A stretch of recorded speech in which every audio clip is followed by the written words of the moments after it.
Après la partie de boules sur la place, suivie de l'apéritif et le repas dominical pris en famille au restaurant, le dimanche après-midi amenait le calme dans le village de Revez-des-Brousses. Le berger, on l'appelait comme ça, venu du Gubian à pied, faire provision de pain et de contact humain pour la semaine, s'allongeait par terre, sans façon, au pied du grand cyprès du monument aux morts, et piquait un bon roupillon, saoulé de paroles et d'excès de table auxquels sa vie solitaire de berger ne l'habituerait jamais. Nulle part ailleurs, berger ne dormait aussi bien qu'à même le sol, le corps étalé, épousant la moindre branche ou motte de terre. Et, tout comme la terre attirait son corps fatigué, le cyprès élancé et pointu, qui s'élevait au-dessus de sa tête, entraînait ses rêves vers le ciel azuré.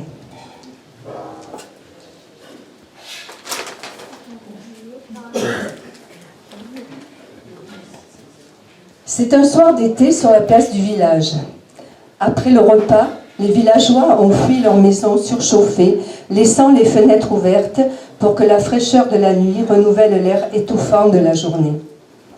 C'est le moment béni, où un vent léger venu du Saint-Laurent vient sécher les nuques encore humides de la sueur de la journée. Les épaules crispées par le labeur se détendent peu à peu. On respire. Les femmes ont sorti les chaises. Certaines occupent encore leurs mains en tricotant malgré l'obscurité qui s'installe. Marie allaite le bébé né à la Saint-Jean. Un enfant ensommeillé tire sur la jupe de sa maman. Un autre gratte le sol de ses doigts curieux. Filles et garçons jouent aux billes sous le grand ormeau près de la fontaine. Les hommes terminent une partie de boules au fond de la place. Ils vont venir s'attabler pour taper le carton à la terrasse du bar, où Xavier leur servira le café et peut-être un peu plus tard la goutte.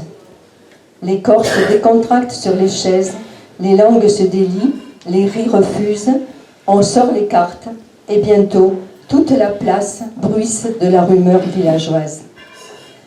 C'est alors qu'arrive Madame Brun, estivante marseillaise digne des personnages de Pagnol. Grande, carrée d'épaules, une immuable robe de cretonne à petites fleurs lui couvre les mollets. Et des bras à la peau de cuir, longs comme des perches.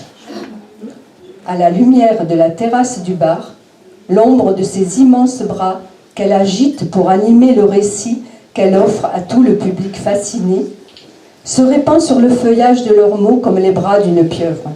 Et moi, petite fille, fatiguée par une pleine journée de jeu, entre l'histoire peu comprise, les tentacules menaçants et les rires tonitruants des adultes, je cours me réfugier sur les genoux rassurants de mon papa dans l'odeur familière des Gauloises bleues.